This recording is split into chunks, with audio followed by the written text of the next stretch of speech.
साथीहरू घर आएर कसले यस्तो सरप्राइज पाउनुहुन्छ तपाईँहरूले? मैले त पाएँ है सरप्राइज, यतिको सरप्राइज। यसरी बनाउनु पर्छ, जुगाड हुँदैछ यहाँनिर। मेरो ह्याप्पी दसैँहरू यत्रो छ, ह्याप्पी दसैँहरू पनि माया लाग्दो। हाम्रो टोयलेटमा चाहिँ यस्तो नेचुरल भाइब्स पनि छ है, विथ भेन्टिलेसन त्यतापट्टि। यत्तिको भाइब्स दिने टोयलेट त हाम्रै मात्रै होला।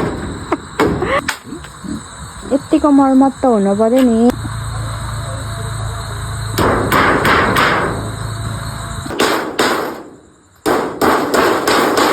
फाइनल्ली हाम्रो ढोका चाहिँ बनेको छ है, बिफोर एन्ड आफ्टर।